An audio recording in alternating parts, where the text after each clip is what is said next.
the keys for Arizona is you have to come out of the gate strong because you will not have the chance in the second half.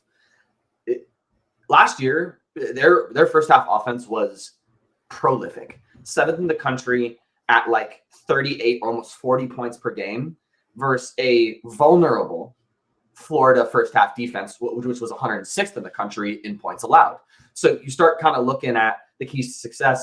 If you do not go into the half with the lead against Florida, you could potentially lose by 40 points to Florida. I'm not kidding.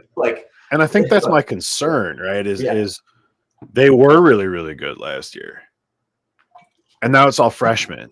Right. And we talk about how Florida is the same, right? Like obviously you lose Clayton, right? But Flander, Lee, I mean, close enough. So like that gives me a lot of concern because can they be that prolific first half scoring team?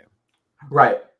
And I think with some of the freshmen they have coming in, there's a chance, but they're raw. To your point, like what you just said about Bryce James, is they're raw. And that's one of the call outs that I have is these 5 stars, Burries and Koa Pete, obviously Koa Pete from Arizona. How are you going to perform versus the ultimate juggernaut, right? Florida is the ultimate juggernaut. They won last year. They were the best team by a long shot.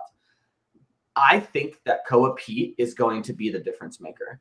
I'm not sure that Florida has the bodies to throw at 6'10", 240-pound freshman who is as skilled as we've seen Koa Pete be in all of the AU tournaments and in high school. So, and the last point that I have is Tommy Lloyd, man. What a phenomenal, underrated head coach that U of A has in Tommy Lloyd. And, he has 3 Sweet 16s in first 4 years as a head coach.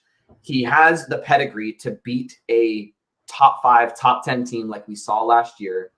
I think that if Arizona goes into the half with the lead, they can do enough to slightly slow down this insane second half team that Florida is at 45 points per game in the second half to close out the game.